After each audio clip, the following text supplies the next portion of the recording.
नमस्कार दोस्तों। हाल ही में एक कंसल्टिंग फर्म मैकेंसी कंपनी के द्वारा किए गए सर्वे में ये पता चला है कि चाइना अमेरिका को सरपास करके वर्ल्ड की रिचेस्ट इकोनॉमी और वर्ल्ड की रिचेस्ट कंट्री बन चुका है।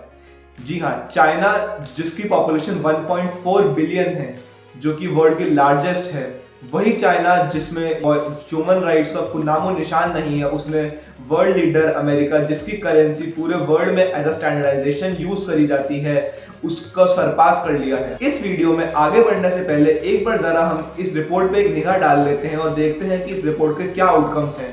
जो पहली बात इस रिपोर्ट से निकल के आती है वो ये है कि जो टोटल वर्ल्ड की जो वेल्थ है वो ईयर 2000 में 156 ट्रिलियन डॉलर्स थी और ईयर 2020 में अब वो 516 ट्रिलियन डॉलर्स हो चुकी है। और इस टोटल इंक्रीज इन वेल्थ में 1/3 ऑफ द कंट्रीब्यूशन जो है वो चाइना का है।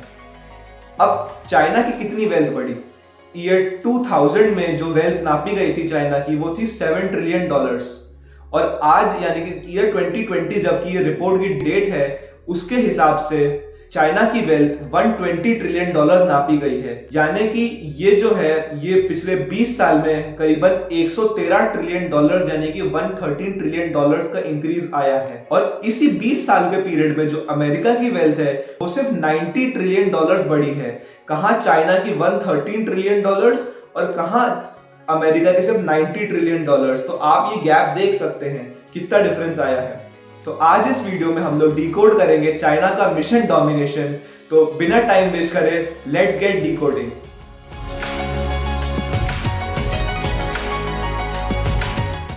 सबसे पहले हमारा ये जानना और एनालाइज करना बहुत जरूरी है कि चाइना ने ऐसे क्या स्टेप्स लिए जिसके कारण वो वर्ल्ड लीडर बन गया। तो इन सब की शुरुआत होती है ईयर 1991 से। ईयर 1991 वो ईयर था जब यूएसएसआर का स्प्लिट हुआ था। यूएसएसआर का स्प्लिट का मतलब था कि रशिया की जो वर्ल्ड डोमिनेंस थी वो धीरे धीरे कम होने लगी। रशिया और अमेरिका जो कि दो सेपरेट आइडियोलॉजीज हैं अराउंड द वर्ल्ड। रशिया जो एक कैपिटलिस्ट कंट्री मानी जाती है जो कि मार्क्सिज्म और लेनिनिज्म पे चलती है। अब चाइना ने इस चीज में अपॉर्चुनिटी देखी। चाइना के लीडर डेन जियाओपिंग, जिनको आर्किटेक्ट ऑफ मॉडर्न चाइना भी कहा जाता है, उन्होंने इस चीज में अपॉर्चुनिटी देखी और उन्होंने इसको दोनों हाथ से ग्रैब करना चाहा। तो सबसे पहले जो था वो चाइना ने अथॉरिटेरियन मॉडल अपनाया इंस्टेड ऑफ डेमोक्रेटिक मॉडल। अभी अथॉरिटेरियन मॉडल ऑफ कैपिटलिज्म क्या होता है इसको हम आगे देखें। उससे पहले जरा हम जान लेते हैं कि डेन जियाओपिंग कौन थे। तो डेन जियाओपिंग जो थे वो कम्युनिस्ट पार्टी ऑफ चाइना में माओ जेडोंग के सक्सेसर थे। माओ जेडोंग की डेथ के बाद जो कम्युनिस्ट पार्टी ऑफ चाइना थी उसको डेन जियाओपिंग ने ही लीड किया था। डेन जियाओपिंग जो थी उन्होंने अपनी एजुकेशन 1920s में फ्रांस में पूरी करी थी और वहां पढ़ते पढ़ते उन्होंने मार्क्सिज्म और लेनिनिज्म के प्रिंसिपल्स के बारे में बहुत अच्छे से जाना और वो इससे बहुत हाईली इन्फ्लुएंस्ड हुए थे। और उन्होंने भी ये सोचा कि हम भी इन्हीं प्रिंसिपल्स को अपनी कंट्री में अपना सकते हैं और इसको और बेटर वर्जन के फॉर्म में इंप्लीमेंट किया जा सकता है। तो बस देरी क्या थी, वो फट से अपनी कंट्री गए। उन्होंने 1924 में communist party of China join करी और वहां से उन्होंने उनका पॉलिटिकल करियर स्टार्ट हो गया। डेन जियाओपिंग को एक विजनरी माना जाता है।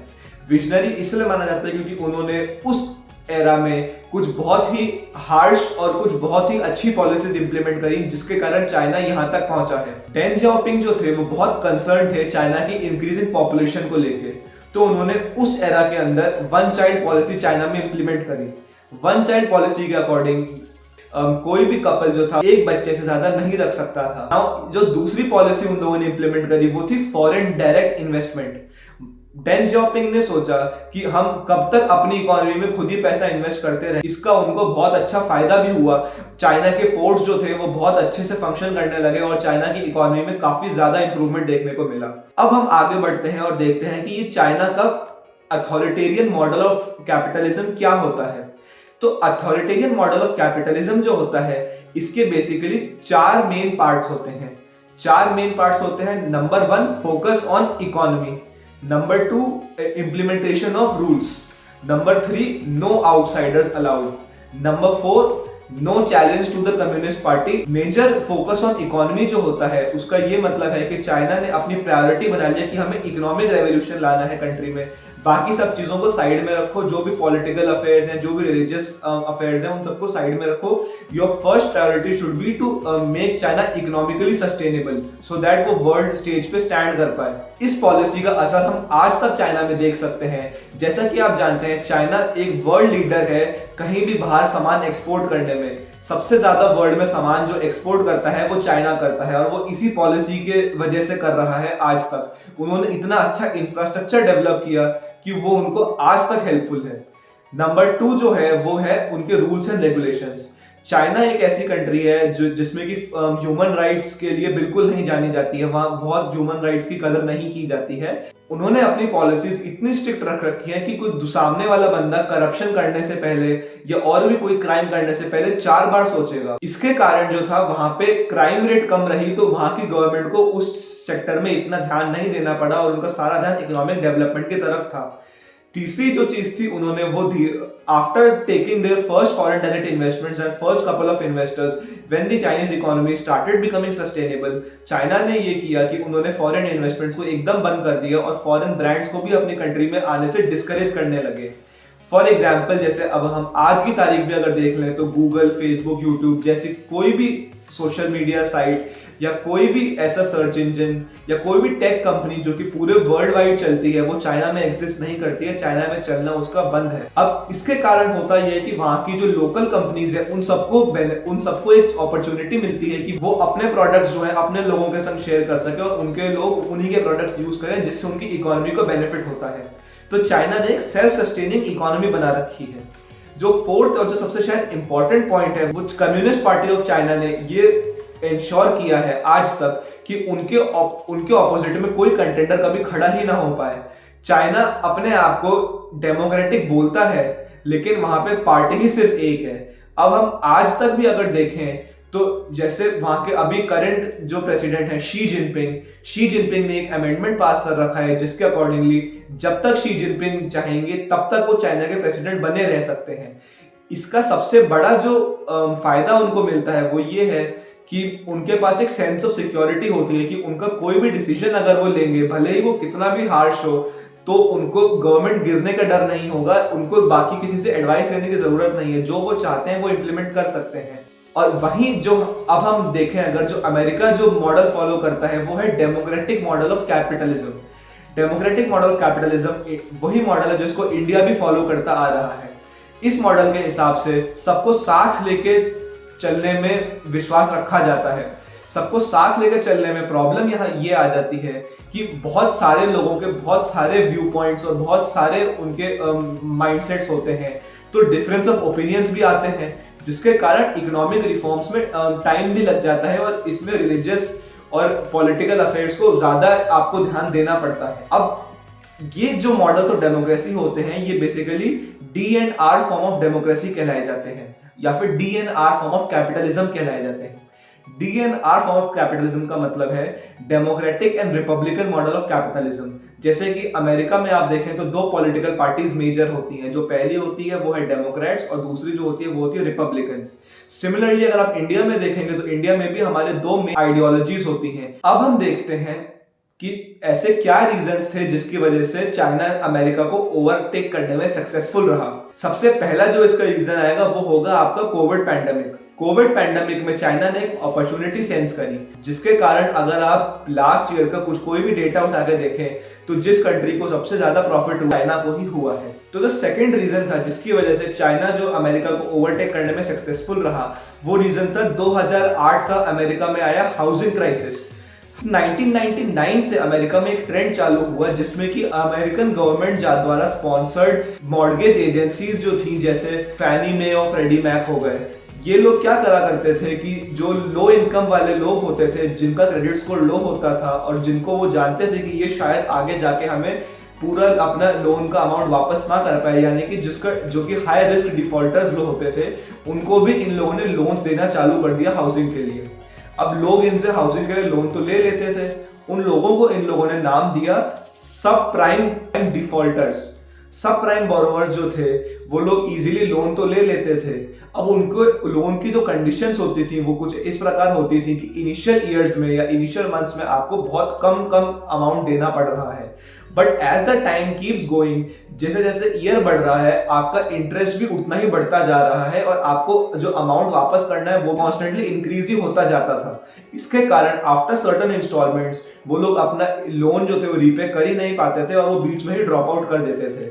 अब जो मॉडल अमेरिका फॉलो करता था वो ये था कि जैसे ये जो फर्म थी फैनी मे फ्रेडी मैक, ये फर्म अपने से भी बड़ी जो एक फर्म होती है जैसे जिसको कि हम इन्वेस्टर फर्म बोलते हैं, तो जैसे लेमन ब्रदर्स हो गए, इनको ये लोग ये पूरे मॉर्गेजेस पूल करके सेल कर दिए करते थे इन फॉर्म ऑफ एमबीएस यानी कि मॉर्गेज बैक्ड सिक्योरिटीज।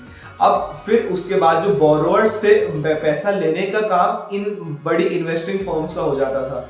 पर हुआ ये कि जब लोग लोन को रीपे कर ही नहीं पा रहे थे तो इन बड़ी बड़ी फर्म्स को पैसा ही नहीं मिल रहा था। पैसा नहीं मिलने के कारण मार्केट में कैश फ्लो ही नहीं बचा।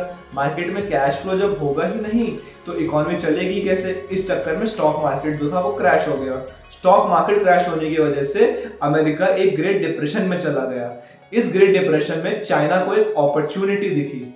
इस अपॉर्चुनिटी को देख के चाइना ने ये बात ठान ली कि हम अपने अथॉरिटेरियन मॉडल के संग स्टिक करेंगे और हम अपने मार्केट को एक्सपैंड करेंगे। और उस टाइम पे चाइना ने जिन कंट्रीज को अमेरिका उस समय सप्लाई करता था पर ग्रेट डिप्रेशन के कारण सब रॉ मटेरियल या और भी चीजें सप्लाई नहीं कर पा रहा था, चाइना ने टेक ऑन करके उन कंट्रीज को सप्लाई करना चालू कर दिया।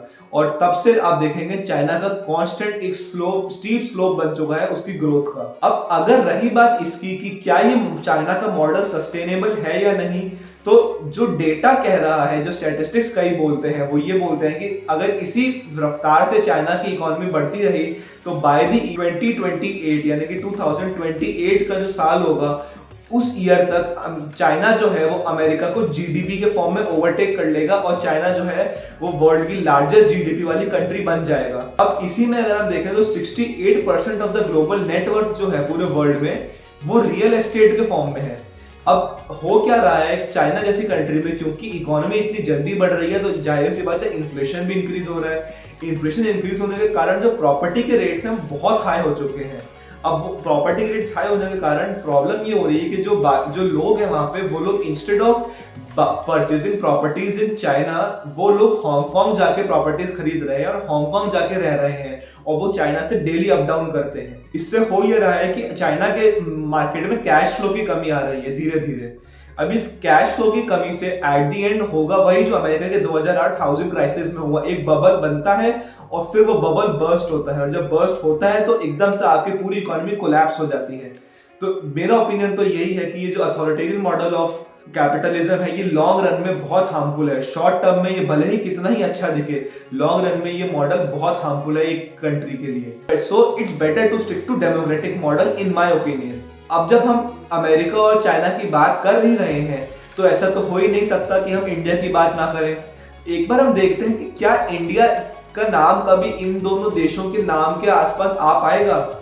तो जी बिल्कुल आ पाएगा, क्यों नहीं आ पाएगा। अकॉर्डिंग टू जो डेटा हमारा चल रहा है, आप देख सकते हैं आजकल रोज न्यूज में आप देखते हैं कि रोज एक नया यूनिकॉर्न जो है इंडियन स्टार्टअप्स में ऐड हुए जा रहा है और इसका बेनिफिट जो है वो आपको आने वाले सालों में बहुत जल्दी दिखाई देगा। इंडिया बहुत जल्दी ही $5 ट्रिलियन इकोनॉमी का मार्क क्रॉस कर लेगी और एक बार अगर वो $5 ट्रिलियन इकोनॉमी का मार्क क्रॉस हो गया तो एक्सपेक्टेड ये है, जो स्टैटिस्टिक्स और प्रेडिक्शंस कहती हैं वो ये कहती हैं कि बाय द ईयर 2050 इंडिया जो है जापान को ओवरटेक करके वर्ल्ड की 3rd largest country in terms of GDP बन जाएगा। जी हाँ, 3rd लार्जेस्ट। अभी इंडिया 6th लार्जेस्ट है, बट 6th लार्जेस्ट से 3rd largest by the year 2050 यानी कि सिर्फ 30 साल के अंदर अंदर इंडिया जो है वो जापान को ओवरटेक करके 3rd largest country in terms of GDP बन जाएगा। तो अगर आपको ये वीडियो पसंद आया होगा तो प्लीज इस वीडियो को लाइक करें और शेयर करें और मेरा ये जो चैनल है इसको प्लीज सब्सक्राइब करें। अगर आपने नीचे बेल आइकन की घंटी नहीं दबाई है तो प्लीज उसको भी दबा दें ताकि जब भी कोई वीडियो नया आए तो आपको उसका नोटिफिकेशन अपने मोबाइल के नोटिफिकेशन पैनल में जरूर दिखे। तो मैं आता हूँ एक नया वीडियो जल्दी लेके, तब तक के लिए आप लोग अपना ध्यान रखें और जय हिंद।